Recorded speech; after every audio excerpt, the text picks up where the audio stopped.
And we're back with the Lakers Fast Break podcast. And before we go into our regular show, I just wanted to say one of our greatest and best viewers, the guy who's been a great part of our playback and also our audience, watches the show continuously. Jeremy in Australia recently messaged us that he is undergoing through some really bad times health wise, and he's not sure if he's going to make it. So, if Jeremy, if you're listening, from all of us in the Lakers Fast Break community, we're rooting for you, man. Rooting for you, and hopefully everything with you and your health will be okay. Hopefully you're listening to this, and wishing you all the best. Don't want to lose you, buddy. Such a great part of what we do right here at the Lakers Fast Break. God be with you, my friend. And we're back with another episode of the Lakers Fast Break podcast. It's Gerald Glassford coming right back at you here from Lakers Fast Break, a pop culture cosmos where we cover the latest news and trends in pop culture each and every week, twice a week, wherever you get your podcasts. I'm going to be covering CES and my time at CES. I'm going to go tomorrow. I was supposed to go today, just didn't feel like it today. So I'm going to go tomorrow. I'm going to go brave the 100,000 people plus at CES tomorrow and let you know my thoughts for the weekend, how it went. Looking forward also tomorrow to go ahead and hopefully start up an Inside Sports Fantasy Football.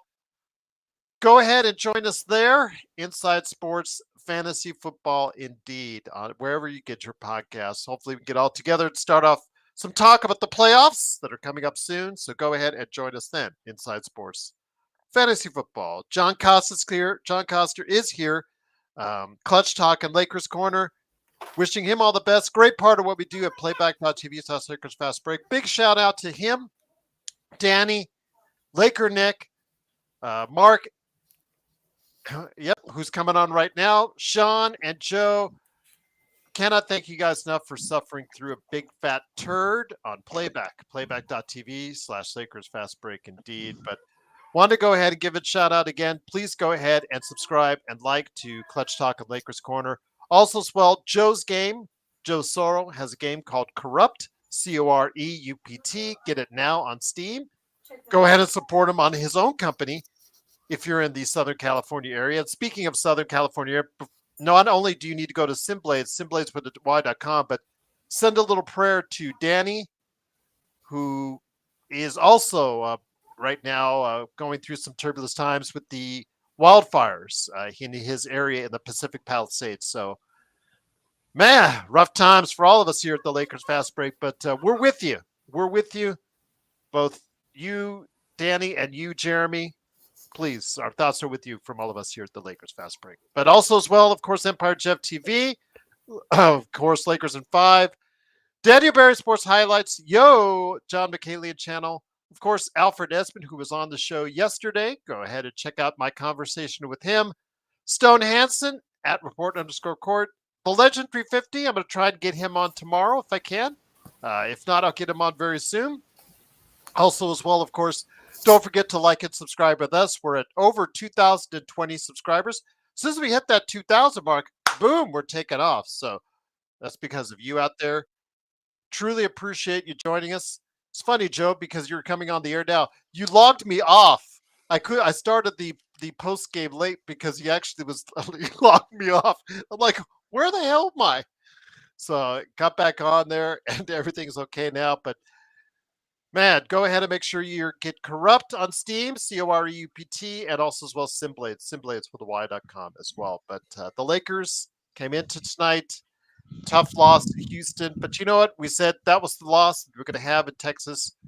No Luka, no Kyrie.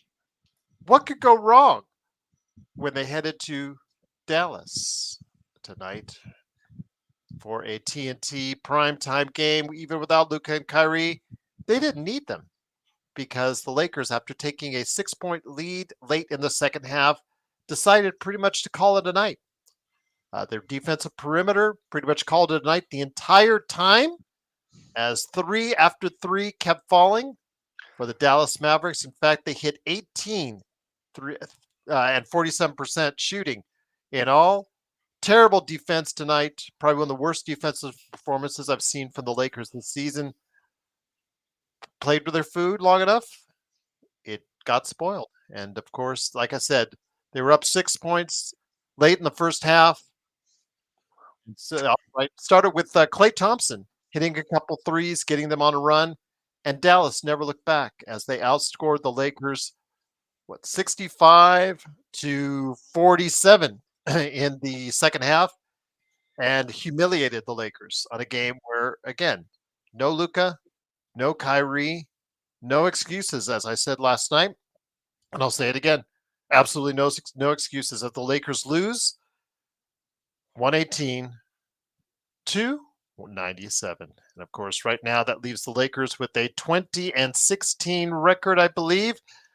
And they fall down to sixth place in the Western Conference, 10.5 games out. Here today to discuss what's going on with the Lakers and their terrible performance. Very embarrassing indeed. Got a lot of rants coming. And it's going to start off with first man up, first man here, good man indeed. It is, of course, the man behind Clutch Talk and Lakers Corner. John, glad to have you here. Rough game, rough night. Aussie says, typical Lakers, untrustworthy. I'm just going to say this. Again, people have gotten on Joe and Stone and I and some of the others that predicted the Lakers into a 8th, 9th, 10th, 11th place scenario. After a game like tonight, you really can't blame us for not having enough faith that this team, no matter who they put around it, is capable of winning a championship at this time, John. No, and I was right there on the same boat with you guys as far as having them right there in that 9-10 seed area.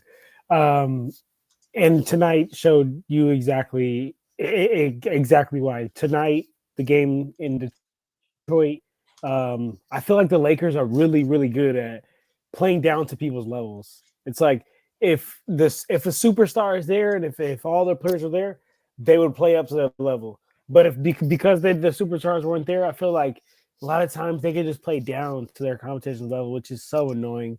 But honestly, guys, what's up, Sports Baby? Good to see you, brother. Honestly, my biggest takeaway from tonight is sloppy defense from literally A to Z. But my biggest takeaway is we're doing the same damn thing we were doing last year. We're losing winnable games, and last year it was just happening at a higher rate. It had already happened by this point in the season last year. But damn, y'all, losing winnable games is the way you fall to the 9th and 10th seed, and you really got to battle your way to even be in contentions. So, should have got the job done tonight, but I mean, everyone's going to say that. But happy to be here as always. Embarrassing third quarter. Just want to talk about how Jaden Hardy. I don't have the quarter by quarter stats just yet, so I'll talk about it a little bit later in the stream. With Jaden Hardy, I believe he had like 13 points in that third quarter, and he was getting downhill at will, and I blame Lakers' lack of perimeter defense. Well, their perimeter defense was awful. The way they recovered for 3-point shot attempts was terrible. But also, I want to mention before I get it over to Mark, they really knew who to target, and they targeted Austin Reeves and then Dalton Connect. Dalton Connect, we've talked about his defense, but Austin Reeves, his effort on the defensive end, especially since getting that full-time deal as far as the de facto point guard, his defense has gone down even further, and it wasn't great to begin with there, John. So you tell me, my friend, what happens when you have a point guard that really can't defend on that other side? Is this not a story we've heard before? Yeah. Have we not heard this with D'Angelo Russell? I'm not saying, that's D'Angelo Russell, but is this not what we were just so desperately trying to get rid of? Yeah. We're looking for two-way players, man. The league is getting to a point where if you can't at least hold your ground on both ends, keep the defense guessing by being able to shoot a little bit, by keeping them on their heels, and be able to keep up with players enough to where you're at least not a defensive liability, these guys are just going to get played off the court eventually, Gerald. It's like having a whole bunch of Rudy Gobert's on the team. How great are you if you can only bring me contribution during the regular season? I'm not trying to be a regular season champion. I'm trying to hang him up, Gerald. Trying to hang him up, brother. Yeah, I hear you on that one. Also here today, good man indeed. He heads our Australian coverage of the Lakers fast break. And again, our thoughts and prayers are with our friend Jeremy. I hope you can hear us. Please stay with us, my friend. Stay around for a long time to come. It is Mark, aka Xbox, and Mark, you're probably the as now as becoming a regular, the most vocal on our playback.tv/Lakers fast break coverage, and that's not necessarily a bad thing because that is exactly what every Lakers fan is experiencing right now after getting embarrassed in a game we should have won. I said it during the playback, my friend. I think this is worse than the Atlanta game. I think this is worse than the Orlando game. This is the game that you should have chalked up as a win. We took it for granted and got it thrown right up our ass. Yeah, big time. And just before I go on, I'll also shout out to Jeremy as well. Hope you're okay, mate. Obviously, it's a really sad message to get that from you. But if there's any way that you can reach out to any of us, feel free to. Danny, we Because we'd said love you to too support earlier, you. my friend. We got our prayers And for Danny you. We boy. know you're suffering out in the Palisades. So, Yeah. Shaka So bra, my friend. Shaka bra. yeah, look, all that puts, NBA or, basketball into perspective, but that's why we're here. And so if we talk about the game tonight, man, it was a shocker. And what worries me, and like I said during playback, is that potentially our real level. I'm not saying, that we're always going to lose to Dallas without their two superstars, but just the signs tonight from a lot of the players was shocking. And we don't need to just isolate, and we sometimes do it, AR and Dalton. Come on, man. Rui was horrific tonight, and he was worse than AR. He was worse than Dalton. The guy's on the third biggest contract for the club. He scored 6 points. Another game where Rui decides he'll go missing, he's gone missing. AD, man, honestly, like when I started, I'm obviously working as well, so I'm watching the game and keeping an eye on work, which should probably be the other way around. But I noticed enough early to know that we weren't going to win the game. We've seen it before in other games where it just has that gut feel. I didn't feel it against Houston. I felt like they made a better effort to come back. Obviously, they did from a score perspective, but they felt a bit more on, maybe because of some people that weren't there. But tonight, I just didn't feel confident at all, even without the superstars, that we'd be able to come back. And I said to you boys during playback, Anthony Davis in the fourth quarter, when you look at other players like Joker, like Giannis, like some of the big boys in the league that are considered the prime players in his contemporary or his peers, they want the ball in the fourth quarter every single time. They want to either score or set up plays, and he just doesn't want it, man. So how are we going down this path that this guy's our next 1A player, and we need to be building around him? Man, they've got to be looking for an out for me. I just don't see Davis and James winning a title. So if that's the case, and we're all about chips, and he's our most tradable asset, I'm just seeing some signs I don't like. Even you look back at the other day, he scored 30 points, and I just caught a soccer ball randomly. 30 points, and it just fell from the sky. Um, and he's just not. He just doesn't get up for winning time. I keep saying it.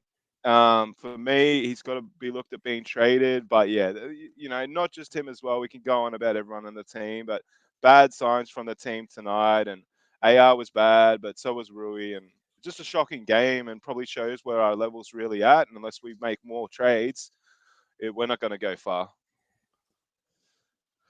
Once again, it is the Lakers getting embarrassed on a day again where the Lakers had every opportunity to win. 118-97. They lose to Dallas. Again, they're sixth place in the Western Conference. And here today to discuss it, good man indeed. Please go ahead and check out his game, Corrupt, on Steam, COREUPT on Steam. And also as well, please go ahead and support him if you are in the Southern California area with his company, Simblades, simblades with a Y.com. It is Locks1947 at LakersBall.com. Joe, Great to have you here. Change your name when you get a chance, my friend. I wanted to go ahead and ask you this. We've been doing this now for more than a couple years together. And it seems like whenever they have one of these losses, they do the same things pop up. Uh, Poor perimeter defense. Everybody and their grandmother hits 3-pointers. Missed layups right and left. And then somebody makes a really stupid play on top of it. And AR with a layup with less than 3 or 4 minutes left in the game.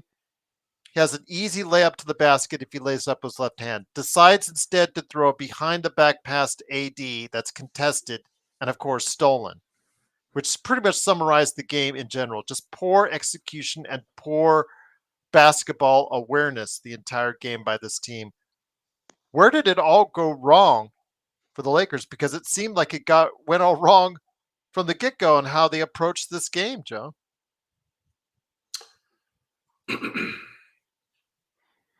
You've heard of front runners, right? Mm-hmm. Okay. I'm going to get into that a little bit here because I think it's something that's going to connect to what I'm going to be saying here, because I did read how I have a very good community at Lakers Ball, and I can't tell if certain people there are just contrarians or just completely useless brain matter in terms of their positivity or just being completely delusional. And I find it coincidental that we end up finding out earlier today that certain people think that we don't know what we're talking about, or others are better than certain people. And I'll just leave it at that. When dickless pieces of shit tell you something, this goes for anything in life. When dickless pieces of shit tell you something that's not true and deny that you know the truth when you are telling the truth, what do? Do you call them out? Do you sit there and smile? There's really no answer to that. No answer. This team, meaning the AD LeBron era, when things go well, they seem to be okay. But it was a very short window, a year and change. And we made every excuse on the planet about why and who and what, because that's the society we're in. We are a society of excuses.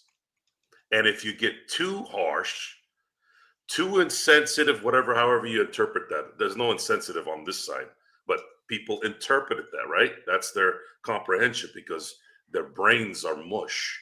To me, it's what it is. You don't want to believe it, that's on you.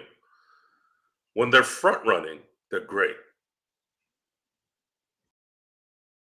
And you don't want to hear this part too either. When LeBron is a front runner, he's great.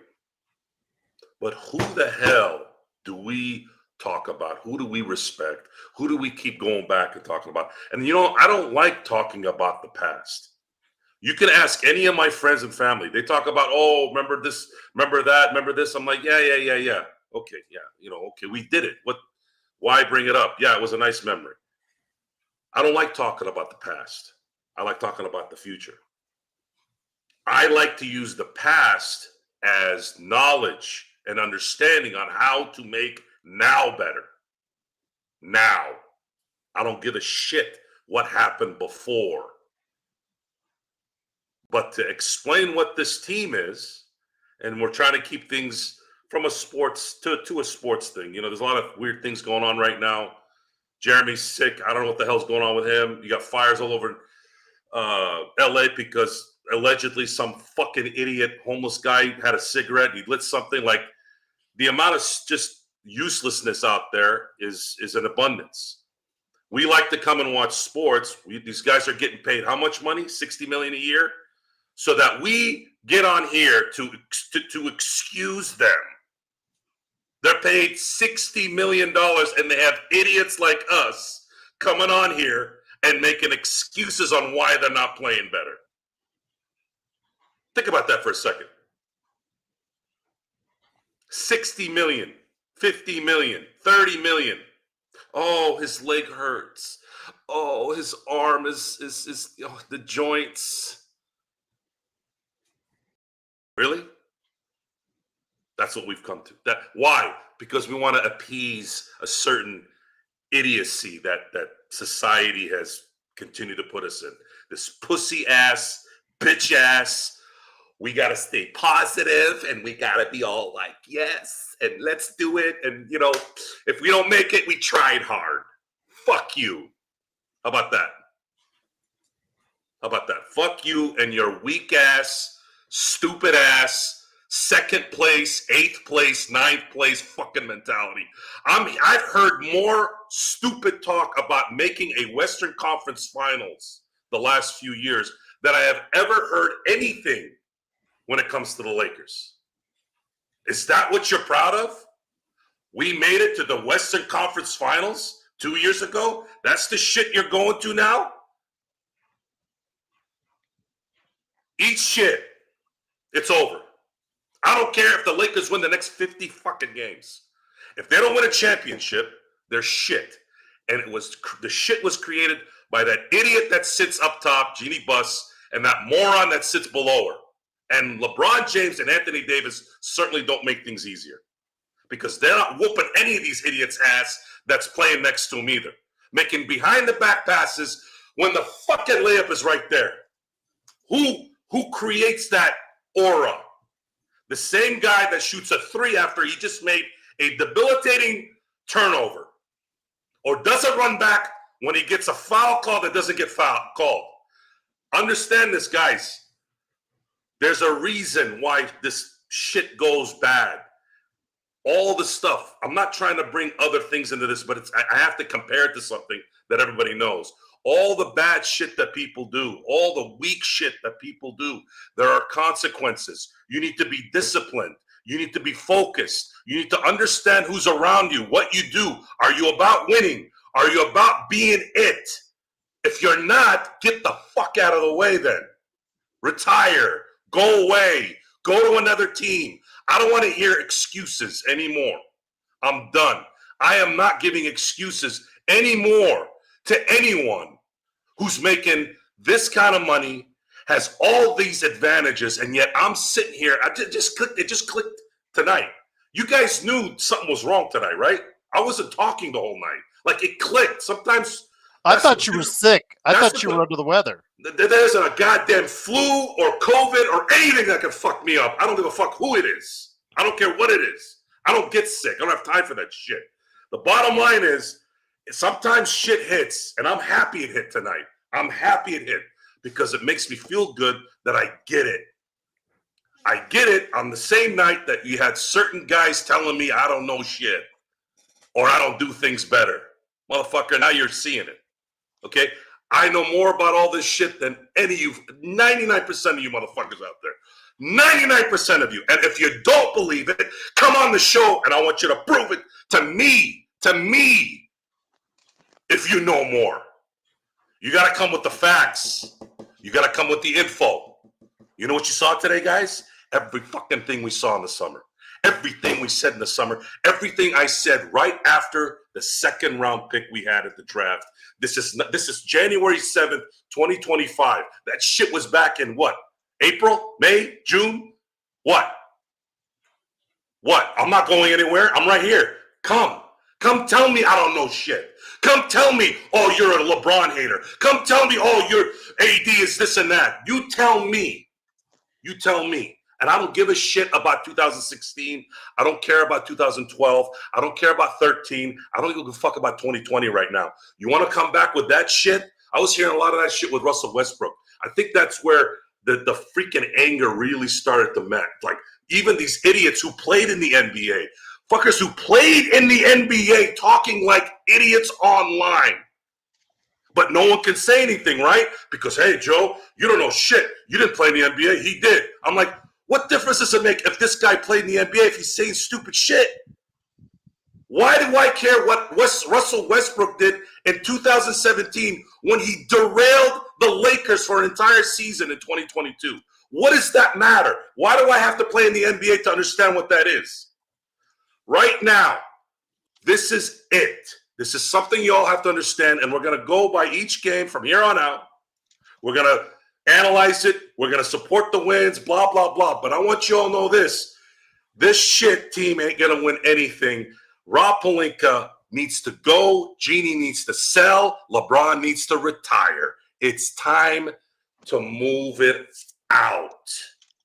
It's done. We're wasting our time. The only reason why this is okay right now is because we love to do the show.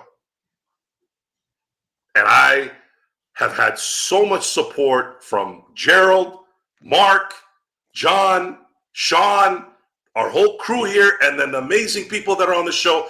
Guys, I would not be wasting my time with this. And guys, I want you to imagine this. I didn't miss a Laker game for 10 years between 2007 and 2017. And the only reason why I missed games in 17 was because the losing was eating me inside. I couldn't handle it anymore. I was starting to feel this, like, whatever the hell it was under my chest. I was like, I can't do this. I can't watch this team lose anymore. Even though I knew it might likely benefit because of the draft picks. But I can't think that way. I can't do it. I can't wish for my teams to lose. I can't do it. Can't do it. So understand this. If you're all going to talk shit,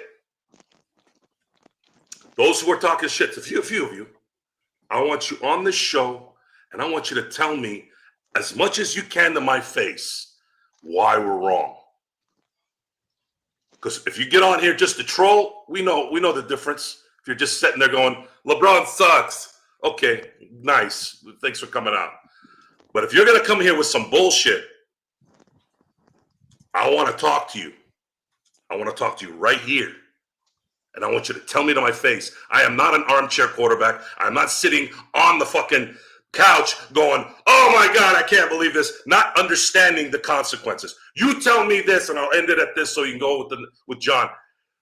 How does a 6'10" superstar miss 4 fucking layups tonight? I have the answer. I'll give you a second to give me the answer. I'll tell you how. Concentration. What do we tell you?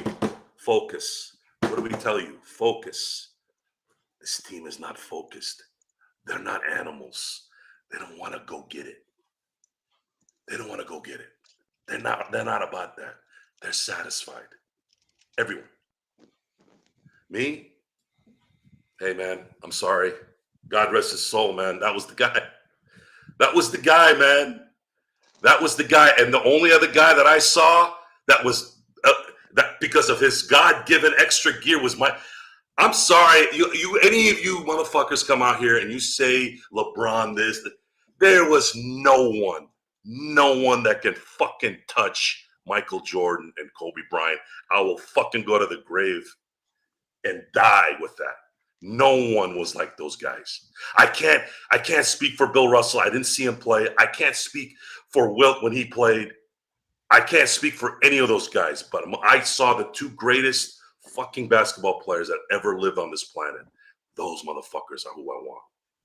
Those are the ones. Those are the ones you look up to in terms of what they did.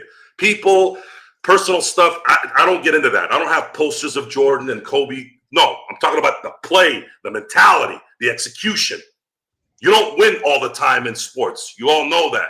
But man, when they squeezed that sucker for everything it was worth. If you don't believe me, all you got to do is go watch Kobe when he tore his Achilles hitting his free throws. You know what he told Gary Vitti, Gerald? You know what he told Gary Vitti? Can I wrap this up? Can I wrap this up? Can I finish the game? Okay. That's what I'm used to. And as far as the past is concerned, if that looks like that, those days are gone. And I'm going to have to accept it. But don't fucking tell me I don't know what the fuck I'm talking about. And don't call me anything other than knowledgeable in this fucking thing because I know what the hell it is. I've seen it all. I've seen it all, and I know what I'm looking at. Once again, it is the Lakers Fast Break. It is Joe Soro, Mark, a.k.a. Xbox, John Costa from Clutch Talk and Lakers Corner, along with me, Gerald Glassford. Thanks again for watching, listening. Truly appreciate it. John, looks like we are having some issues right now with his signal. John, are you with us, John? John, you there?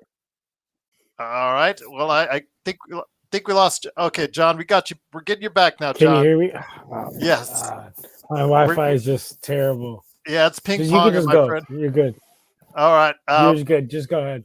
Okay, Sean, let me get you in here. Magic Man Sean Grice. I was worried about you, my friend. I wasn't sure if you're going to make it. It is the man from Toronto. He got out of Toronto traffic to watch this bunch of crap we saw from the Lakers tonight. It is the Magic Man Sean Grice. Sean, great to have you here. Headed up our playback.tv /Lakers Fast Break live coverage along with John, Joe, Mark, Laker Nick, and Danny.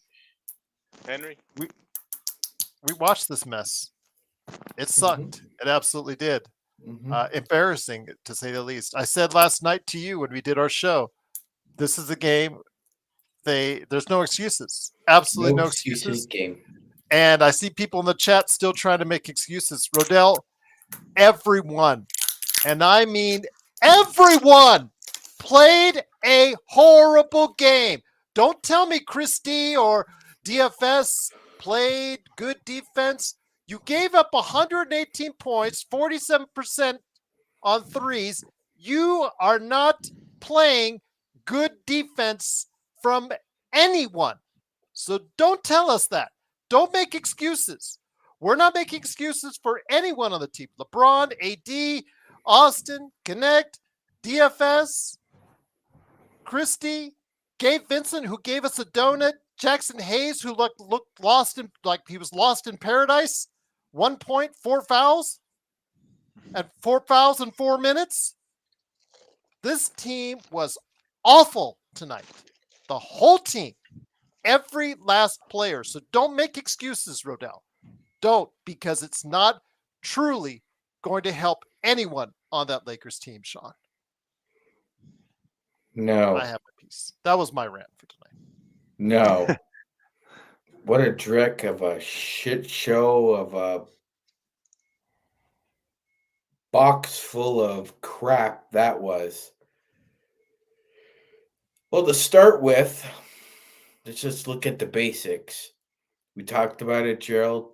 It was no goddamn excuses.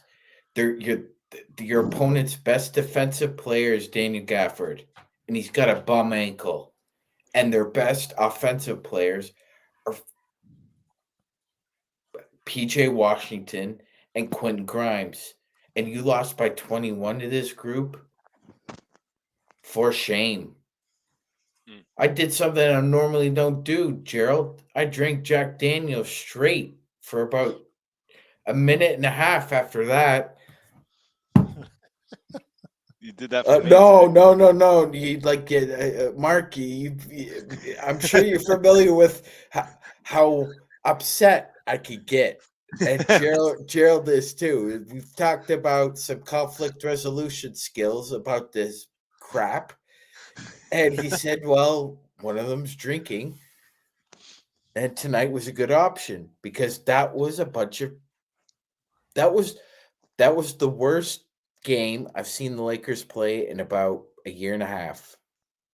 Based on the circumstances, based on the way they were playing previously, based on the opponent's vulnerabilities. And what did I say, Gerald? And I have said it before on this show. A wounded animal is a dangerous animal. It's not to be trusted. You need to put it out of its misery. And instead of trying to push the tempo and go up by 10 or 12 to start the game, they started out la-di-da again. It's like their day, like Doc Holliday called it, they're daisies. They were daisies tonight. They weren't huckleberries. Yep, they weren't huckleberries needed. JJ deserves a ton of this blame as well. He is not escaping our wrath as well. He deserves a lot of what we're not tonight. You know, a lot of that falls on him as well as the players because they didn't perform tonight and he didn't coach tonight either, John. I agree, Gerald. I agree. But, I mean, to be fair, if you were to rank NBA head coaches, I think both those guys would be in the mid-20s. Yeah, not good. Not good at all. And you know, we've seen this act before this year. Unfortunately, they gain a little bit of momentum and watch it slip through their grasp. Yeah, well said. But I just think JJ can be a bit of a focus, but tonight's about the players. And when you're playing an opposition that's got two superstars missing, you're going into Dallas for a win that can take us, right up in the mix again. Same old story, same old boys. Like Joe said, they don't step up. And you guys have seen it a mile away. I've been a bit more optimistic because when we get wins, on cloud nine. You start to get entranced. You start to get a little bit hypnotized. We start getting, a false sense of security. I mean, we were thinking the other day we might be in playoffs by the end of January, and we're not. So, JJ's one thing, but he's only got the cattle that he's been given, and he's making mistakes. We know that. But man, come on, LeBron, AD. I'm sorry, when you're on 100 mil between you, those guys should win the game on their own. And they couldn't tonight. And okay, they didn't have a good supporting cast. Fine. But it's the same old shit with these two boys. It's the same old story. When the going gets tough, AD's nowhere to be seen. And LeBron starts making crazy ass decisions. So, it's just getting worse as it goes on. And we've got to do something because, like Joe said, we're all about winning, man. I'm the same with Barcelona Football Club, same with Lakers. It's the same with my team in the Australian Football League, Carlton. If you don't win, it's a shit season. And that's where we're going. And I'd like them to do something about it. I just don't care. I don't want to see AD in a uniform for 4 or 5 more years with this mediocre stuff and that Space Jam stuff. So, I won't go on a full rant because I don't have that capability. But for me, the superstars are not stepping up consistently, and I'm over it. I'm sick of seeing AD go missing in big games, and that gives me no confidence of what he's going to do in playoffs. Sorry, chat. John, let me bring you in here. And once again, the Lakers get humiliated again today on a day where no Luka, no Kyrie. Dallas lost 5 in a row, 118-97. I want to bring in a question that Parade on Figaro on Twitch sent us. Guys, great show. For you and the panel, do performances like tonight convince you that AD must be moved in the summer, if not sooner? I add that little in, if not sooner. But yes, in the summer, he said. Thank you. So, John, your thoughts? Is it time to start thinking, or at least put it on the table as far as moving AD? I mean, I think it's definitely time to start thinking about it because unless we're thinking of how we're going to bring another star to this team that's going to complement Anthony Davis, that's going to be able to take us to that promised land again, because I think I can speak for everybody in this panel. I think I think I've almost heard everyone say it, but we all believe that Anthony Davis is not a 1A. We all believe he can't do it by himself. So therefore he needs somebody there with him. So if we're not going to be serious about getting someone, a Trae Young, a LaMelo, or just something of that caliber that is a player that actually complements Anthony Davis, don't think then I think, hey, your best way out of this is then to, if you're going to tank and fully go and fully go that direction, or if you're going to fully go in that direction of cleaning the house, really clean out the house, bring in the best type of, the best package you can get. And what's the best package you can get from any players on our team? I think Anthony Davis. And yeah, I think a performance like tonight only solidifies that. But if you really been tuned into Lakers Nation, and I guess just like being like tapped into what we got going on, then you would have known that was way out. What's up, Magic Man?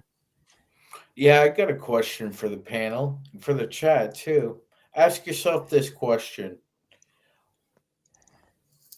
If LeBron and AD are not in the game, why are you playing Rui, Dalton, Connect, and Austin Reeves together? Why? Well, what do you mean at the end of the game? Is that what he did, or Well, then like no. just in general When during the we're sequence of the game? yeah, Yeah, no. But when we're talking about like feel, we're talking about in-game adjustments of feel. Why would Reddick put out Rui, Dalton Connect, and Reese together and sit DFS? Like, why not? Why not have if you're gonna go yeah, small like that? Why not have like at least a legit 3 and D out there? But you got 3- defenders. It's like yeah. Gerald. At Well, best, you're going to be trading 3 for 2. At best, if 2 or 3 of those guys are on their game. But that's a horrible defensive lineup, Gerald. You wouldn't play those 3 guys without one or both LeBron and AD. Yep. I agree. I agree. yeah, true. But Joe, let me get you back in here again. Stop making excuses, Chad. Again, Yeah, come on, guys. this We're is a all fans, team but loss. The entire team played bad. Joe, again, JJ Redick coached bad. the whole team played bad. I mean, I hear Rodell. Oh no, who is it? DFS and Christie Gerald, did their jobs tonight. Did they do their jobs? They give up 47% 3-point shooting on the perimeter. Did they really do their jobs? If that's doing their jobs, they need to find new jobs. Go ahead, Magic Man. Gerald, did you notice the Mavs started playing a zone as soon as they were up about 15? Yeah. And just put it on cruise because they knew we didn't have the ball movement to break out of that zone. It's just absolutely disappointing. Joe, again, no one should be getting away from this. This is the type of team performance. And the fact that no comments were made right away after the game shows that JJ probably gave them an ass chewing. Hopefully he's going to give one to himself for the poor job he did tonight as well, Joe. Well, you can't be a coach making what, 6, 7 million, 5 million a year. You can't yell at a guy that's making 60. Yeah, especially your best mate, apparently. And this is the setup. This is the system the NBA created. I'm not against the superstars having a little pool. That's the NBA. Superstars made this league. Dynasties made this league. The only thing is, when the superstars don't create dynasties, or at least competitive type infringing on dynasties, what is your worth other than just sitting there walking around and shooting threes all day? I want to repeat this because I think it's important to understand. This is not a January 7th issue in 2025. This is festering like cancer. What do you do with cancer to kill it 100%? There's 2 ways. You either die or you pull the motherfucker out. And the cancer is not in LeBron, AD, Austin Reeves, it's everywhere. What is Sean? What is in the professional? What is Goldman? Everywhere. Yeah. So it doesn't matter if you get rid of LeBron, you get rid of AD, you get rid of Christie, you get rid of his brother in LA where he plays with the Clippers, you get rid of somebody's mammy, they keep getting rid of and replacing coaches. Where's the cancer? Yeah, it's like a turnstile. Where's the cancer? You all know where the cancer is. Folks, whenever I talk business with people, the first thing I always advise them in any business venture, do not ever let someone else make the call for your business. They will fuck you, they will take your business, or they will ruin it either way. This is what it is. This team has won one 50-game season in 13 seasons. And it's going to be 14 soon.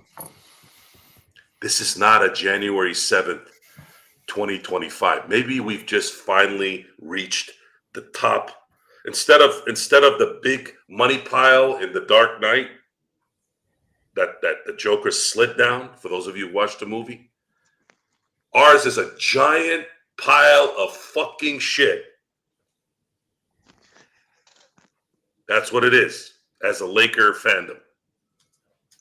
Until the cancer's all pulled out and it's from top to bottom, you are not ever going to see excellence again. Ever. And that is the bottom line. There are just because you were great before doesn't mean anything now. Tom Brady, what does he say? Tom, what's your favorite Super Bowl? The next one. If you don't have that kind of mentality and you're supposed to be this greatest of all time, what the fuck? How are you the greatest of all time? No greatest of all time, really, in my book, ever doesn't have the venom. Sorry, it's just not going to work, folks. You want to stay positive? I'm not arguing against that. You go ahead and do that. But our issue here is you cannot sit here and insult intelligence, not my intelligence, not Gerald's intelligence, not Sean's, not Mark, not John. I'm talking about intelligence in general. But that's what people do because they want to manifest this fantasy. They want to manifest this utopia of shit that doesn't exist. So enjoy the season. We're going to do what we do. But understand this. This team,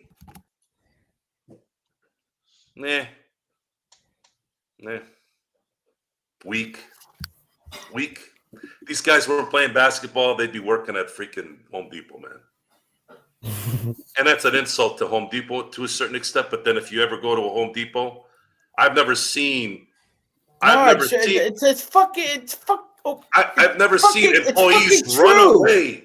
I see employees run away from customers because they're worried about asking them a question now. This wasn't just a blowout. This wasn't a curb stomping. This was literally a fucking roadkill. They should all be ashamed of themselves.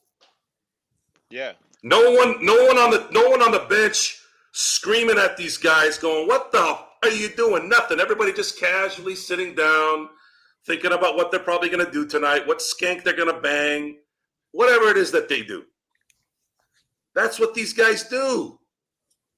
You want me to respect that? You want me to respect that? Really? That's what you want me to respect? Why? Because they got money?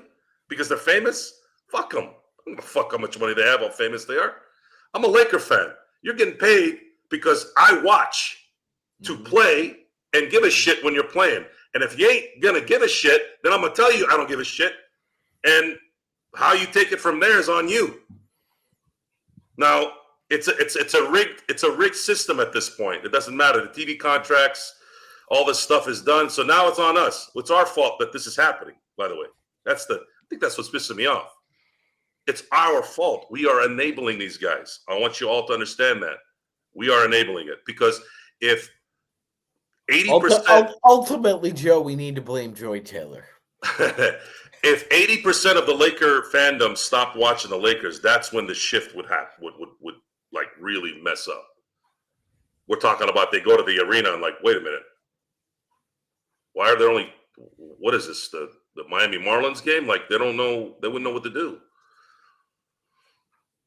But we're here to entertain. So that's worth it to me. Because look, there are Gerald, there are cycles in sports where certain franchises have a big period of disrepute. The Lions are a good example. Before Dan Campbell, they were barely hanging on by a thread. Before then, you need Barry Sanders to run like 250 yards a game in both directions in order to actually make the playoffs, and eventually they turn it around. Sometimes you luck into it. like a hapless franchise like the Cincinnati Bengals who land Joe Burrow. Sometimes that stuff happens. It just doesn't happen to us in this century. It happened last century. It's not happening this one. And I wouldn't be as pessimistic as my cohort over here. That being said, as far as trading AD, which was the original question, I think that's to be determined. It's definitely not going to happen this year. We're too far into it at this point. We're fighting for a 3 to an 8 spot, more likely a 5 or to a 9.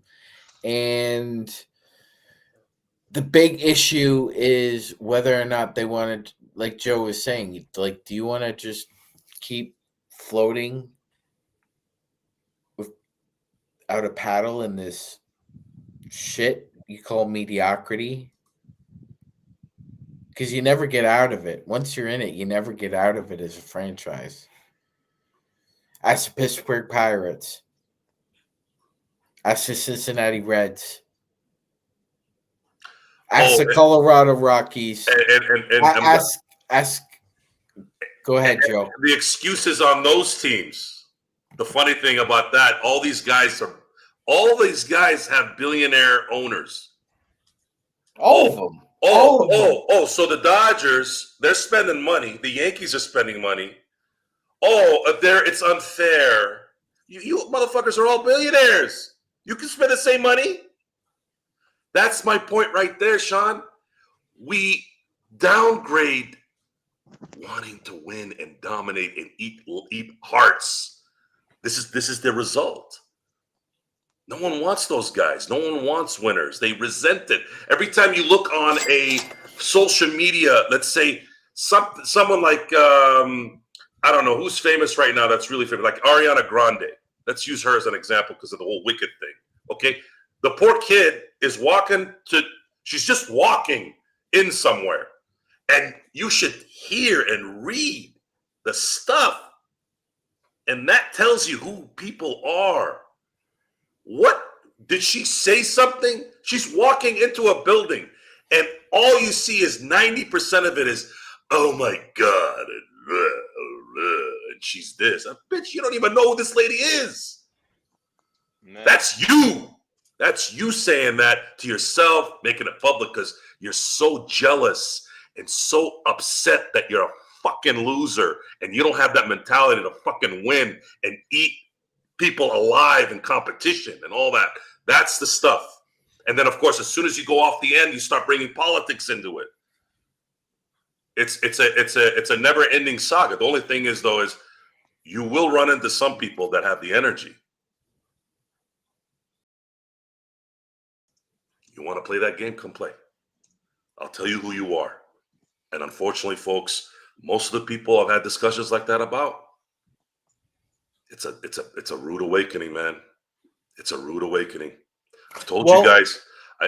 I'm telling you right now, if we're going to learn anything from this, working hard. Some of us get lucky, some of us don't. And there's both sides make it work and both sides don't make it work. If you're going to use excuses for no reason, just remember, I'm just saying, this is a life-building situation right now. Use it for your own life. Stop making excuses, okay? We know what this team is. We've known what this team is. If you think it's different, again, either you're oblivious or you're dumb. And that's just the fact. Once again, it is. Go ahead. Gerald, I was just going to say, well, according to Pincus, the Lakers have no interest in trading either Rui or Reeves. These guys don't know anything, man. They don't know anything. Let me be clear. Let me be clear. If you want to win a championship in the next 3 to 5 years, it's not going to be because Austin Reeves is going to be on the team. Let me ask you this question, though. I'll come right back at you. How many times has Pincus? How many times has Buha, McMenamin?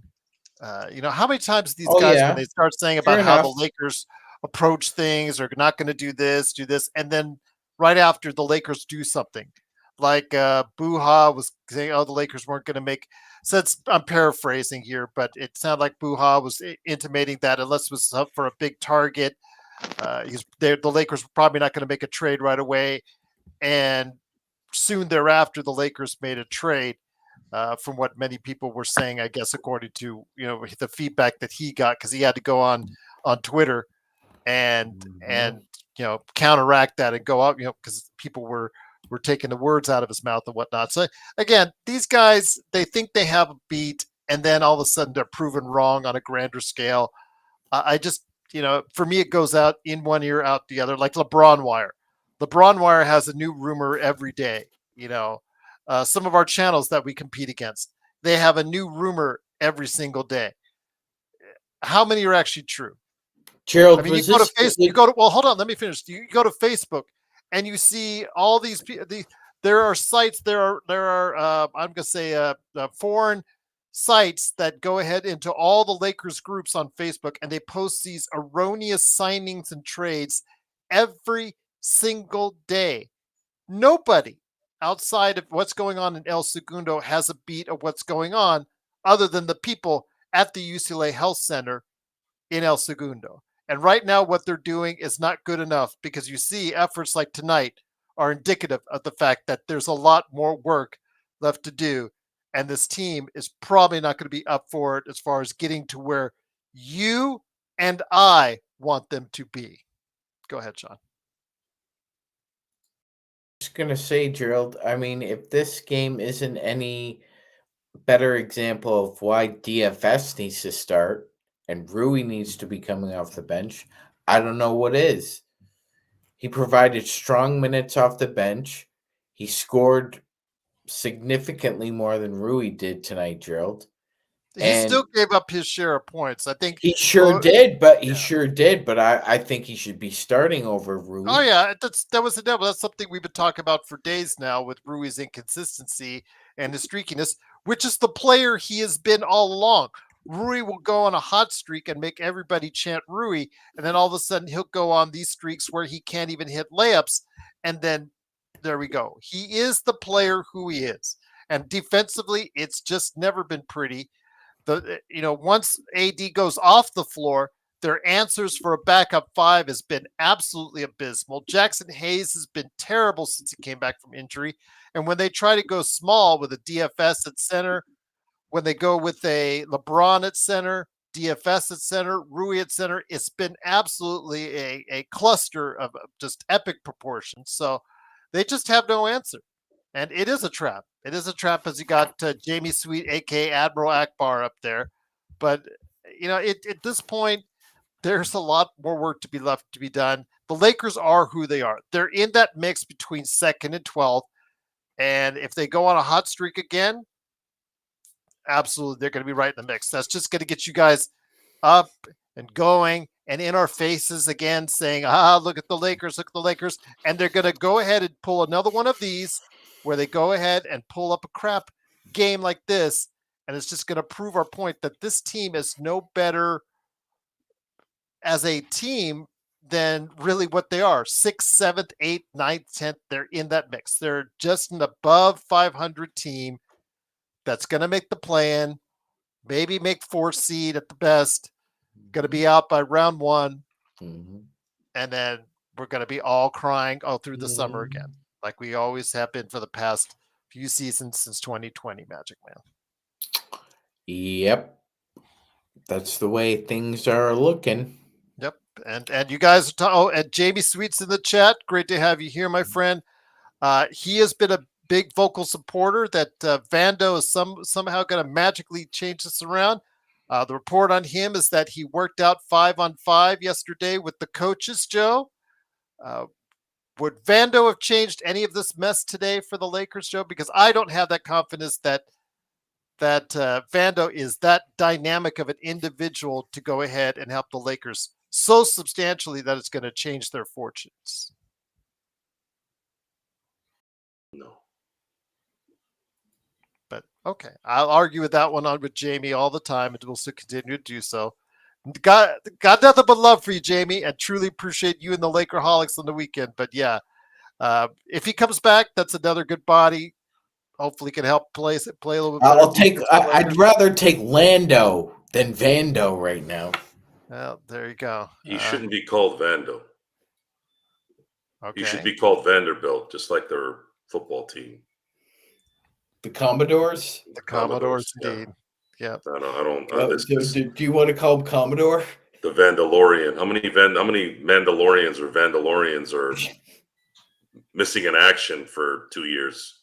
No, you That's can't the go- first you thing, can't- yeah, you Rodell, can't- we've agreed on all night. Yes. Nothing would have changed tonight. Not a Levine, not a Kessler, not a Fox. Nobody. Vando, nobody. Because it was that bad of a turd the Lakers put out tonight. It was bad. It was really, really bad.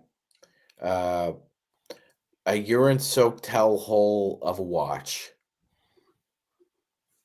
I mean, when you have, Joe, these kind of games, what does it say? It just says for us that, that the Lakers are who they are. They're just a team that's going to hover right around where they are, and they're not going to get much better. Yeah, it's interesting how one game by someone on the team will all of a sudden knight them as the next big thing. This is a grind. This is a hard grind. And for you to be someone who's about it, it's got to be every game. You got to play your role every game. There are exceptions for certain games. Sometimes someone might not score the way they normally do, or maybe they were tired on a 4 out of 5 night type setup. We know the difference. What you saw tonight was how cowardly these guys are. And it's not just the Lakers; it's just the overall athlete in general in basketball. Look at It's what like Jimmy. it's like a jovial disinterest, Joe. It's like It's like a joyful disinterest.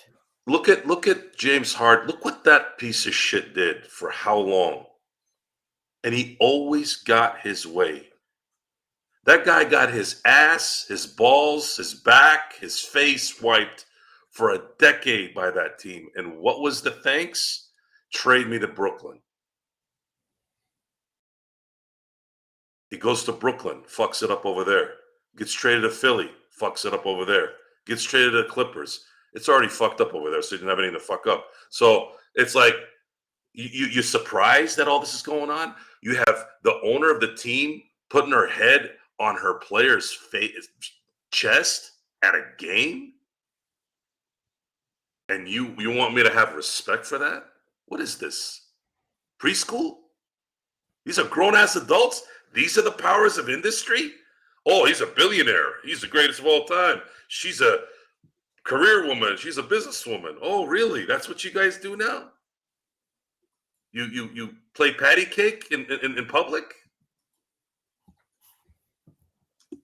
You got your shit because Pops. LeBron got his shit because he's got the genetic lottery. Who happened to do well for himself. I'll give him credit for that. I don't respect the way you do shit because it's all about you. It's always all about you. It's always about I. And at some point, that always comes to a head. It always comes to a head. You always find out really who those people are. And really what it ends up being is a time-wasting activity, which is what this is. We're watching these chumps make all this money, yapping, crying about their issues, whatever it is, because they're getting criticized or whatever. Well, if you don't want to get criticized, then earn your money. No, I'm not gonna do that. Or how about you don't work in general or put in effort? Yeah, see, and that's the thing. See, there's this I'm gonna get off social media. And he was back, like 2 hours later? What was that for? What, you want that guy to lead your team? Someone who's worried about what people think? Really? No. After all that you've done, LeBron James, you still worry about what people think? That's a weak-ass bitch, man. That's a weak-ass bitch. The only reason why he's got his shit handled now is because he does have money. Money buys everything pretty much because people are slaves to money. You can buy 99% of the population because people are infatuated with money, controls them until you meet a motherfucker out there that doesn't. Those are the dangerous ones. Those are the ones people go after. I'm saying, man, that's what it is. Joe, don't you ever want to be a media guy? Don't you want to ever work for ESPN? I did, man. I did at one time. I really did. The ESPN in the 90s was fucking awesome. Just like Disneyland was. And look what these guys are doing. They've destroyed Disneyland. They've destroyed ESPN. They're destroying sports because you've enabled mediocrity and you've given the ball to these chumps who don't give a shit about it. You have to have an all-star game where you have activities like when I go to a birthday party for children. Oh, we need to do this. We need to do that to keep their attention together. Motherfuckers, you're getting paid all this money. You can't represent your league out of pride. That used to be it. Oh, I can't do this. I can't do that. You can't do it. Those guys were getting paid 1/60th of what you were getting paid, and they were doing it. And they didn't have to be told to do it either, like a bunch of fucking kids. And those guys were just as arrogant and just as self-centered, but they did their job. A little bit of self-centeredness and ego is good sometimes, but there's a limit too. If it's to the detriment of the business or winning or team, then it becomes a problem. And then once one guy gets done, then the other people, I feel like I can do it now. It's one big circle jerk at that point. You have to get paid. Oh, I have to get paid. And you put on this stupid in-season tournament for what? So that you can hypnotize a bunch of morons to look at your courts? Really? You make the Lakers put a banner up, and Jeannie, you allow that to happen when your entire existence of your league, of your team, your entire existence is about only putting up world championships up there and Hall of Famers. Guys, I'm going to put a button on this.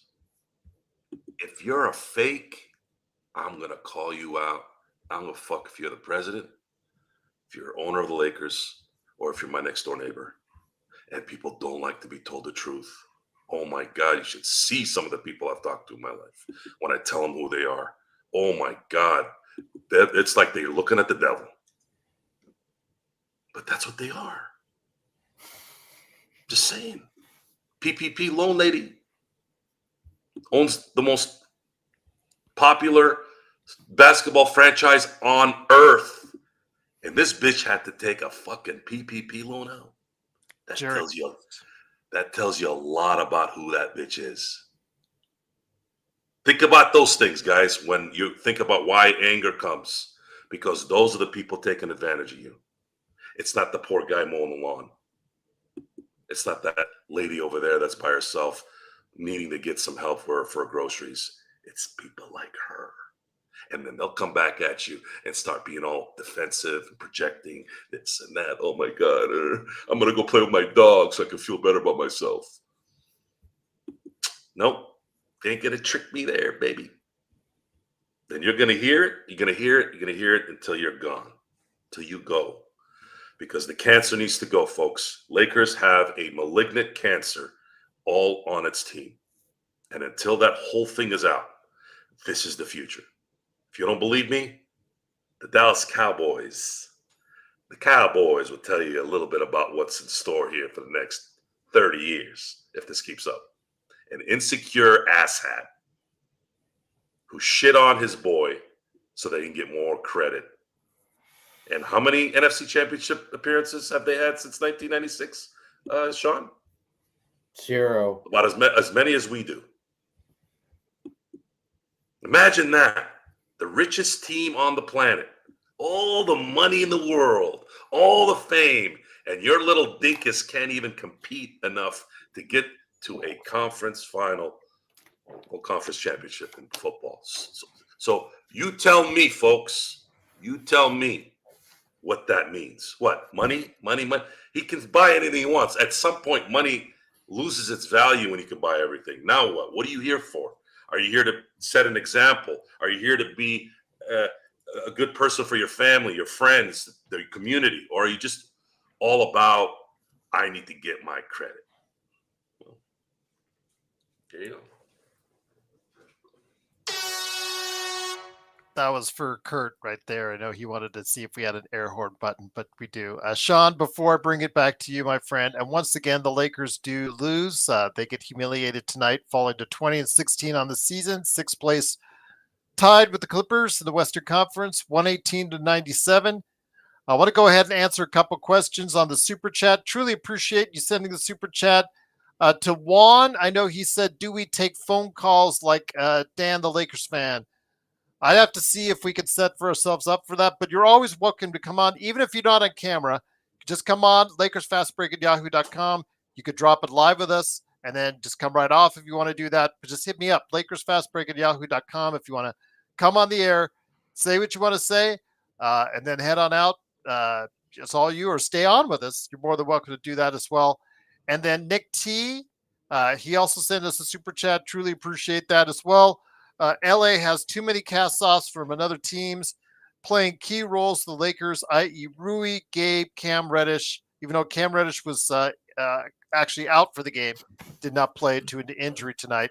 So the last 4 years, LA has been recycling old batteries. I do agree with that statement out there, but let me get to another problem of the Lakers that we talked about last night, Sean.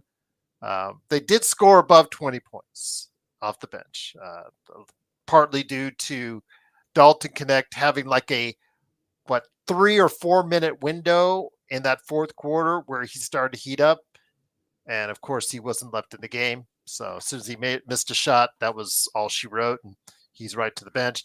Did not play good defense, nor I'm going to defend him on that end. Both he and Austin Reeves were ripped apart, just like the entire perimeter, which includes DFS and Max Christie. They were also did a lousy job of guarding the perimeter tonight. AD and Jackson Hayes were often found at the three-point line, so there was no one underneath really to help us out there. So we often got a couple offensive rebounds that we shouldn't have given up as well. But the bench, again, DFS gave us a solid enough a performance offensively. Mm-hmm. You got a little bit from Connect. Mm-hmm. 13 points from him. I believe 11 or 13 as well from DFS. Mm-hmm. So they get up above the 20-point equator there that I talked about last night. But it was Gabe Vincent coming back to the lineup with an amazing 21 minutes and another donut. This man has more donuts than Duncan this season. It's incredible how the fact that he can just impact the game so little, yet remain in the game so long. You have options at guard. You could put it, give Shake Milton a shot. Give someone else a shot, for God's sakes, except for Bronny. But, I'm saying you do have options back there. You don't have to play Gabe Vincent, because when they're shooting 47% from three, Sean, you're not helping out on the perimeter. So why not go ahead, if you see that already happening, make the move if Gabe is so ineffective for you. And Jackson Hayes, first 4 minutes of the game, 4 fouls. Absolutely killed him for the rest of the game. Got a block here, I think at one point in time. He has a good follow-up block. But still, 4 minutes, 4 fouls. Really hampering the Lakers off the bench and absolutely making it harder, us having to go back to another small ball 5 situation. So our bench, our depth, for lack of a better term, is still a long way from being improved upon, and still a long way from being relied upon by this team, Sean.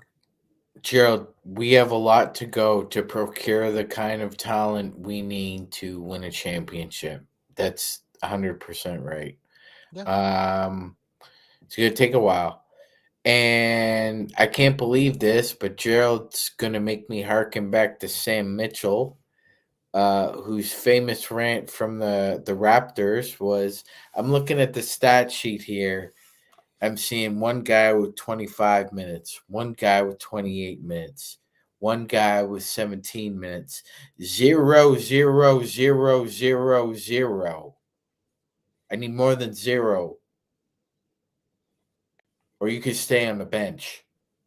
Hey, I want to stay on Sam Mitchell's good side, by the way, because he'll call you out. He will I'm just call gonna you. say, He he will will call call. you out. He will call you out, and he's actually a pretty good, darn good basketball player. That being said, Gerald, like you said, it's gonna be a while before we can procure the kind of time. Like, so look at it this way. Joe was talking about us enabling, and we could quibble about the words. I would say a lot of Laker fans are delusional, that they think because Pelinka's following a blueprint from 19 and 20 and 21, where you surround a 6'11", 240-pound center who is dominant down low with LeBron James with 6'6" to 6'9" wings and guards who are pesky, tenacious defenders, that somehow is going to help secure you to be a contender. Well, the issue there is at that point in time, AD was 27 and LeBron was 34. They're 5 years older now. And you need better versions of those horses called thoroughbreds. The Lakers have horses. They need thoroughbreds. And they don't have them. And they don't have the kind of assets in the barn to procure those kind of thoroughbreds. Because they cost. They cost. Thoroughbreds cost in the NBA. Joe, again, we've got such a large crowd tonight, and I do appreciate everyone being here. But as Search and Destroy, a big shout out to him wherever he's at. Again, thank you to our mods, Xbox, who was on here earlier, and Sports Baby. Big shout out to those guys. Search and Destroy, who also mods for us, always says we're much more popular when we lose than when we win. And especially after a game like this, Joe, I think everybody waits for the rants and us to get testy and nasty, and we have for the most part. But again, this is a bigger problem. If we have to get like this, if we have to show the passion that the Lakers don't in these games, that's a big problem, Joe. Unfortunately, it's not going to change because we're not.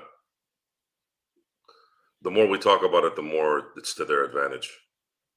Bad publicity, bad views is these days is almost as good as good, because it gets the juices flowing more. People want to listen more to the negative, and that's just the facts.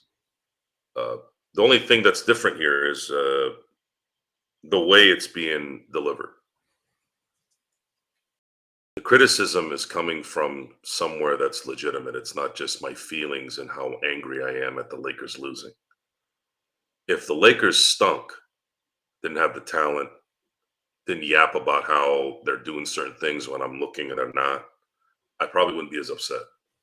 Oh, by the way, Mia sent Mia during the game. He said he defends you if something happened, I guess, in a situation like we were going down that road with Joy Taylor and all that. And yeah, just want to say he defends you and stands and sticks up for you. Just wanted to give you a shout out on YouTube there. According to the Joy thing? Yeah, he said, I think you were saying something that I'll get you in on this, Magic. Remember, Joe was saying it's something about if that type of situation, if it happened to him or whatnot. And Mia, I just wanted to make sure. I didn't get to tell you at the time, but he wanted to make sure to know he defends you. So the Joy shout out to Mia. Yeah, thank you, Mia. The Joy Taylor situation is something that if you had said something earlier when it wasn't public, the immediate response is, "Oh, you don't want a woman in there, do you?"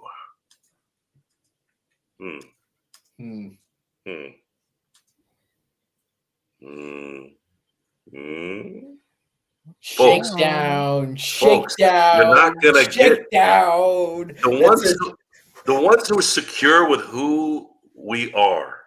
You're not gonna be able to pull that bullshit. We know what's going on. Watch for 10 minutes how this person talks. This bitch didn't know anything about football or baseball. And the thing is, the weird thing is, she's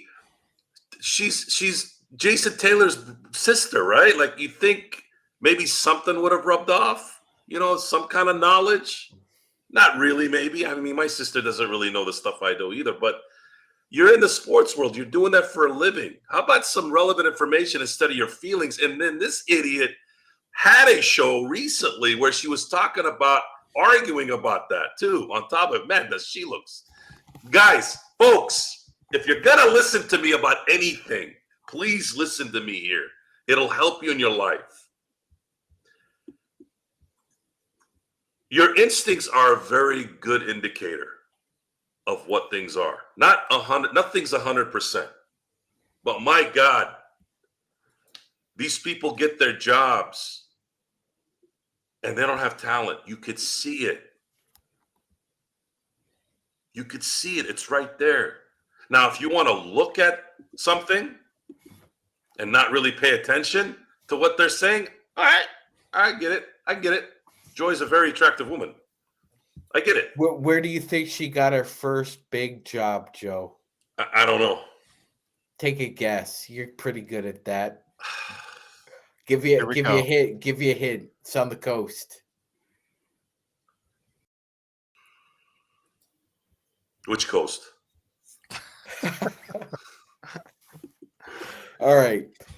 So she got her start with Lebertard.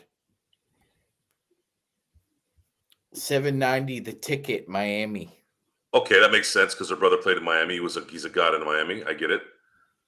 The thing is, though, is it doesn't matter. Like, I grew up with Hannah Storm, Linda Cohn, one of the best writers ever.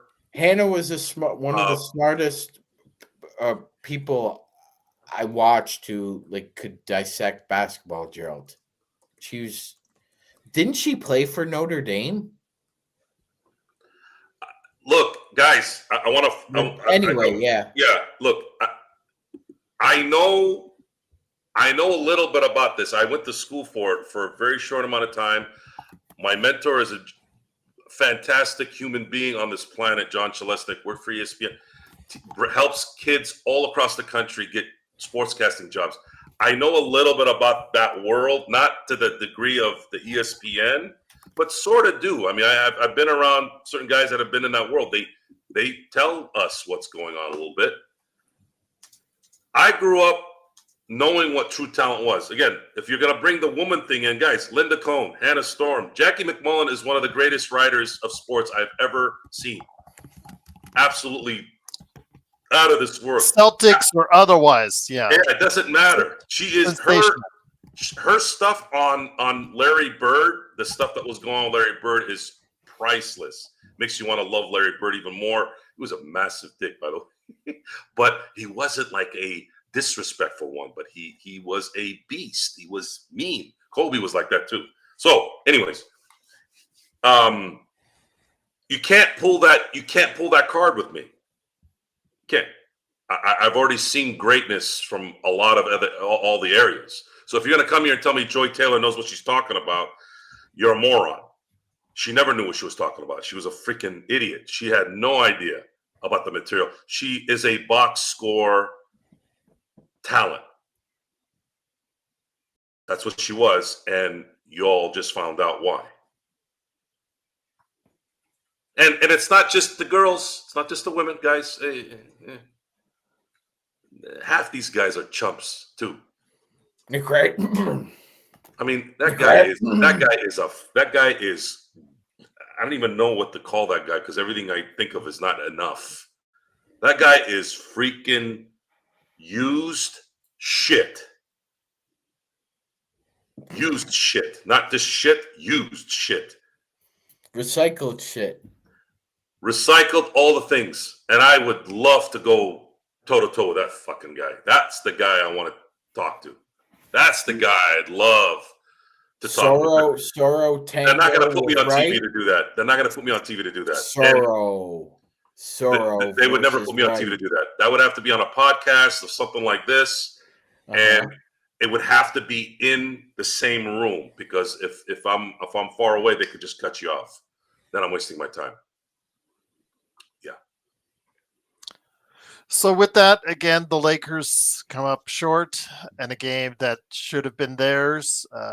No excuses, like we said, Magic Man.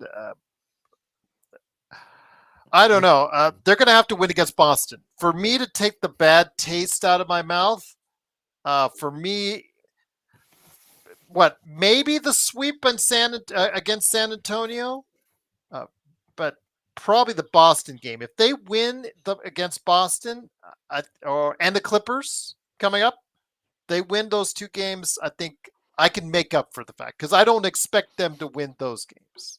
Magic Man. Your thoughts on that?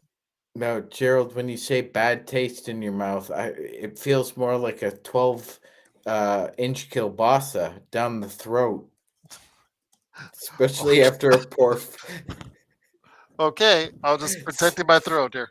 Especially after a performance like tonight, you lost by 21 to a bunch of second bench tier players, Gerald. You crapped all over yourself on national television. And to put a better perspective on it, Gerald, why do you think that JJ Redick was distracted tonight by the events in Palisades, California, and his family? Well, I know he was distracted by it. He did give a shout out before the game to. Do you think it affected his coaching tonight? I'm sure there was a little bit to do with that, but then again, he has two NBA coaches as his lead assistants. I understand. We understand that, but here's what he had to say. Let's just hear it from him. Thing above others that you saw as the reason for the loss? I mean, obviously, they killed us with any ISO stuff.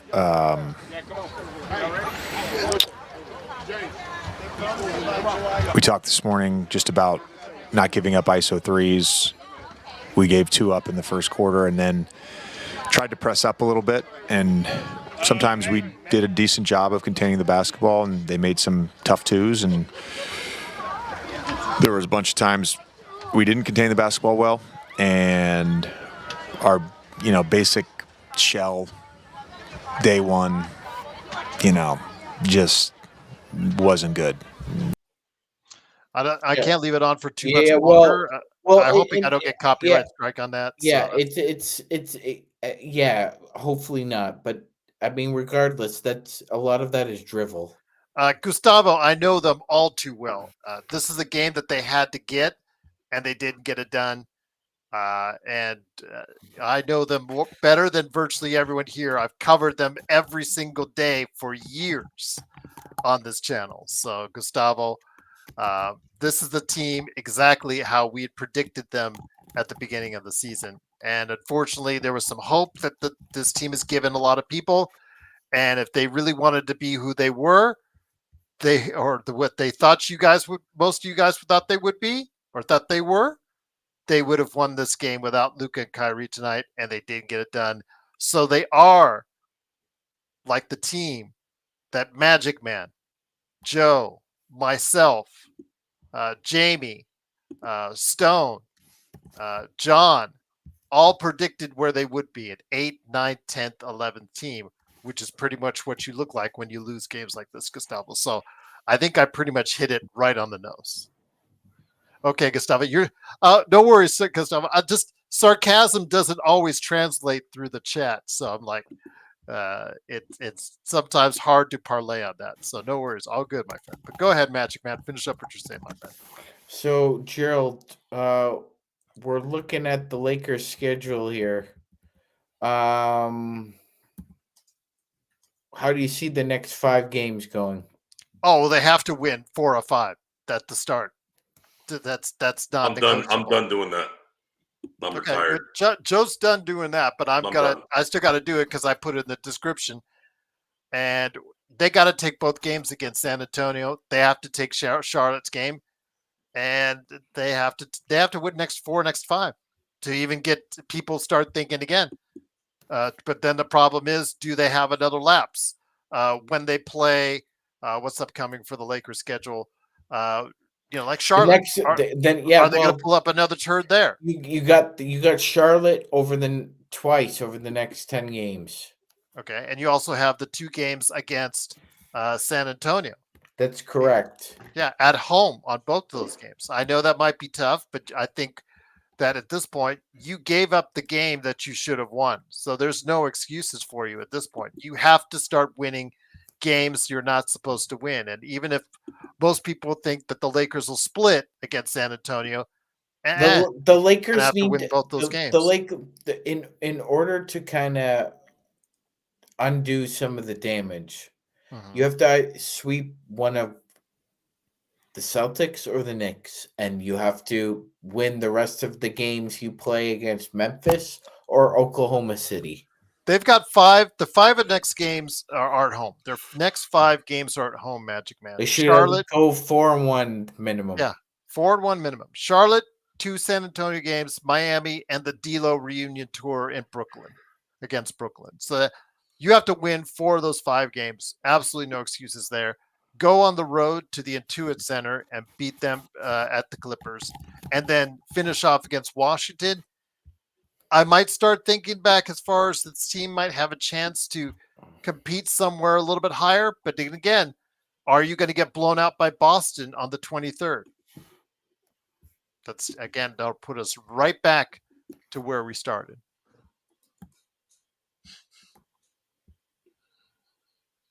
Because this team just can't stand prosperity. They just can't. They don't have prosperity.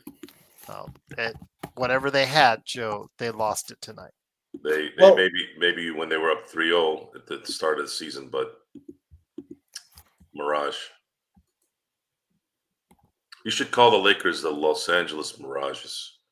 Be safe, Danny. You're being evacuated because he's in that area. Be safe, Danny. We're wishing for you, and hope you and your family stay safe. Hope everyone out there, Pacific Palisades area, that are affected by the fires are being safe, are staying safe, and also as well, I hope as minimal damage as possible to your homes out there, but also, most importantly, your families. My wife sees that Sean jinxed this without wearing the Jerry West jersey. Okay. Well, it's those Lake Shoes uniforms. Everybody think they're cursed. We had the jersey issue a couple years ago against the Warriors, where I wore the same one, I think, for about 4 games, but we were up 3-1. Yeah. Then everybody told me to take it off, and I took it off, and we got our ass swept. Oh, terrible game today. The Lakers just played awful. It's just no excuses. Not because of Sean. And Gerald, I'd like to point something out. And Joe's talked about this. I haven't heard him talk about it on this channel, but I've heard him talk about it elsewhere. Is the difference between, like, in these drafts, you draft an athlete instead of drafting a developmental player. Like, for example, Jackson Hayes. Jackson Hayes is an incredible athlete, but he is not a basketball player. A basketball player he does not make. Do you agree with this, Joe, that this Justin's statement that the Lakers are still the biggest dumpster fire in the city? I know you just popped that in there. Sorry, okay. I mean, there's still UCLA, which has been a dumpster fire for a while now. USC was supposed to be Lincoln Riley territory. It's a dumpster fire and a half. Oh my god! And then they've reversed enema themselves. I hope they enjoyed selling that plane to him and his wife. What happens during practice for their bowl game? See, like, this portal opened up and all the USC players went through it. Look, I didn't say anything at the time. Nobody coming back. I didn't say anything at the time because it's always one of those things where you're like, really, folks? That was what you had to put in there. How many titles has private plane to go get the job at USC. Yeah. You look at Juan Soto's deal with the Mets. They had to allow an allowance for his mom to buy clothes when this asshole just got $800 million. Do we include the Angels in this mix because they're a dumpster fire? Yeah, but they're not. I don't care what anyone says. Angels they are of not Anaheim. LA. You don't give a shit what anybody tells me. I don't think they are either, Joe. They are Anaheim's team. They belong in Anaheim, and they're in Anaheim. LA, no. Okay, here. I'll give you this. I don't mind the California thing. I never minded the California thing. I'm just saying. I actually thought that actually sounded cooler. Yeah, I don't disagree with you. Yeah, no. LA, come on. I mean, aren't the Nets and the Mets and the Yankees are closer together in proximity than the Dodgers and the Angels, correct? Yeah, I mean, it's still kind of weird to know that the Giants and the Jets play in Jersey. Yeah, I think that might be worse. But I don't know. Again, I'm not going to say they're not a dumpster fire. I'm not going to say they're not a dumpster fire because they are, Justin. There's no leadership. I'm not going to sit here and tell you differently. I'm going to say you're probably right on that. But, I mean, at the end of the day, I mean, still 17 titles you can't take away. The Clippers still have 0. I mean, it does dumpster fire as we are. At least the Lakers have gotten it right once this decade. The Lakers aren't a dumpster fire. The people running the Lakers are a dumpster fire. And the players that have been allotted all this free reign are only going to continue to take advantage because they're allowed to take advantage of it. The Lakers didn't have to do this last year. They could have cut their ties. They could have said, look, we know we sucked last time trying to rebuild, but at some point we're going to have to rebuild. Right? That's inevitable, right? Even if, I mean, LeBron isn't going to live forever. So why aren't you starting now? Why don't you do the smart thing this time? Before, it was somewhat understandable. Kobe didn't ever have a chance to kind of finish off to where you could adjust. It was just too, the injuries and just where they were with the Dr. Bus passing away, there was some kind of leniency there. But you should have learned from that, being you guys are all business people and we've been doing this for 40 years. Oh, you're all business. Well, you guys can't run a goddamn yogurt shop with the way you're doing shit. The only reason why you're able to is because you make so much damn money from TV contracts and all the shit that people before you did that you're allowed to do it. It's essentially like if the Mexican cartel asked you to watch a whorehouse, it's kind of the same thing. Like the NBA is just asking them to watch, like, don't do anything foolish. And like Joe said, the money will keep rolling in. There's no consequence, folks, except a bunch of people like us yapping about them. Well, there is a consequence because you know, I'm not going to go there, but continue. There isn't. Look at Jerry Jones. I'm going to use him as an example again. YouTube's going to have fun monitoring this episode. I'm just going to say that. You have Jerry Jones, whose value continues to go up, and people keep going to Cowboy Stadium. Thank you, Justin. They're not going to stop. Jets fans. I saw a video of some old Jets fan going, I'm putting all my Jets stuff away until they get the shit fixed up. The 90% of the responses on that video were, man, you'll be there week 2. Yeah, he will. What was it that Ryan was saying on ESPN, Joe? That if he were to hire, because he thinks he's going to be the New York Jets coach, the first thing he would get rid of is the Rogers Country Club, I think it was referred to. Yeah. Okay. I don't know why the Jets would be looking at it. But, ladies and gentlemen, if you asked Joe Soro if he would take Aaron Rodgers with the Steelers next year, he would say yes for 1 year. Give me 1 year. I'm not paying I'm not paying Russell That's Wilson. how another desperate. dollar. That's how desperate the Steelers are for a quarterback, ladies and gentlemen. I never thought I would live to see this. I'm a Raiders fan. I'm used to it. I can handle it. I'm used to it. I can handle it. To see this man suffer through the past 4 years as a friend, it's very moving. Well, Danny, again, stay safe. As much as I would love having you on the air to stay with us, Danny, I do not want you to do it at the cost of your own life or someone in your family. So if you need to evacuate sooner rather than later, please do so. Value your life and your family's life above all else out there in the Pacific Palisades area. So going through some rough times. And then, of course, before we go, Sean and Joe, can you go ahead and share some final thoughts?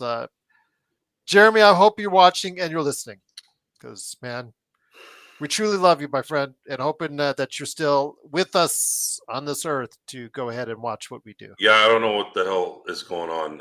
It's driving me nuts.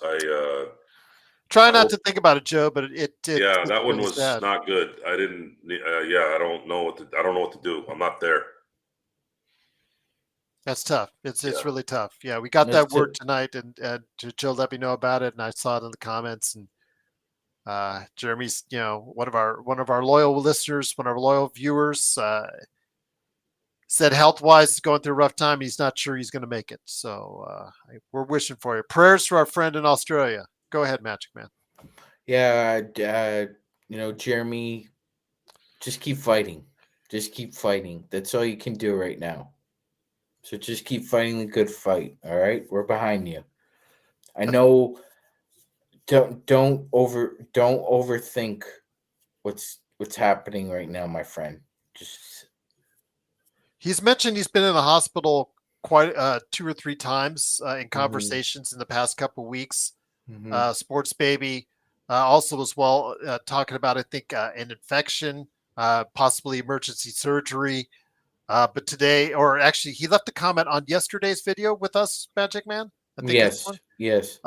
He Hey, look, posted any kind of surgery is serious. Yes. So that was last week. Today yesterday he posted something pretty dire, and was not sure he was going to be able to watch our shows anymore. So that's we the love problem. you, Jeremy. Joe, yeah, got nothing but love for you, Jeremy. Hope you're watching this, and hope you're going to be around to watch many more. I know you didn't sound like weren't going to be able to, but hoping that you'll prove everyone wrong, and you'll be around for a long time to come.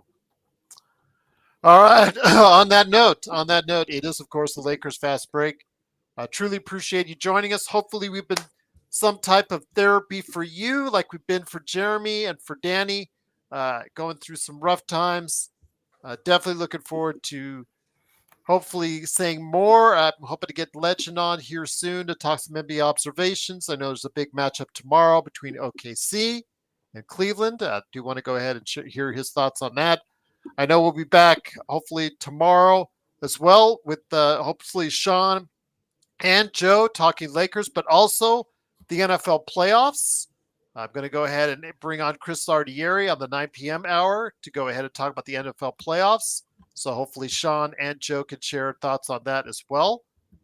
Looking forward to hearing your thoughts in the comments, and also as well, please like and subscribe before you head it out. It really helps us. It's a big crowd tonight. Had one time we peaked at right around 100.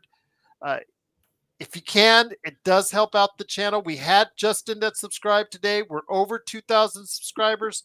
It's been going pretty good as of late for us. We need your help, though. We need to get up to the big guys. We want a bigger voice in the Lakers community. We feel we deserve it. We've been putting the hours in since 2019. You sure about that? My gosh. I mean, at this rate, Joe, I get it anyway, so we might as well at least start making some headway on it. So I got Believe asking us to join them again. On the plus side, Gerald, your Vegas Knights are about 30 minutes away from being in first place in the NHL overall. So They were the other day. So yeah, Mhm. they're The Jets won, so the other night too, so they passed them again. But yeah, and then it flip flops back and forth just like it does in hockey, seemingly all the time. I'll just say this when it comes to the Knights: let's see it in the playoffs. That's all I care about. Let's see it in the playoffs when it really counts.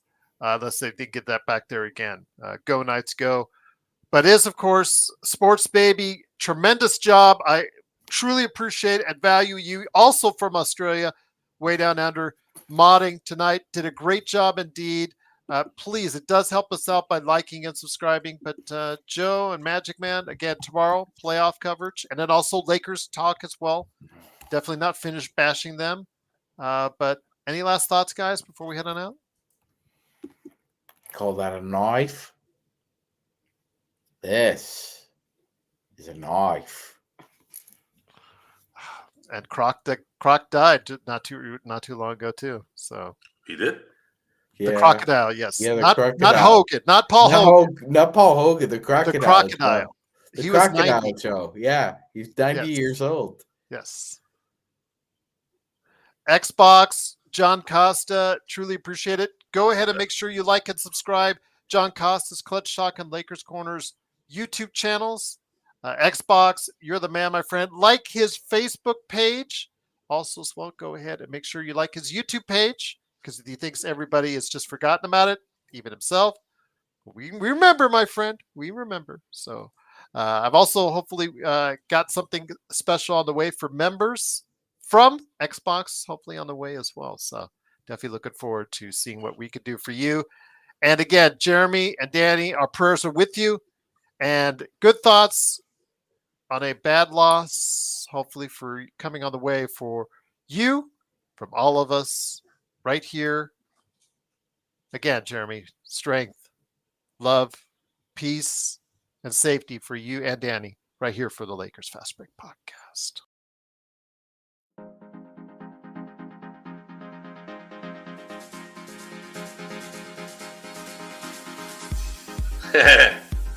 Sean punching the air right there. Always cracks me up.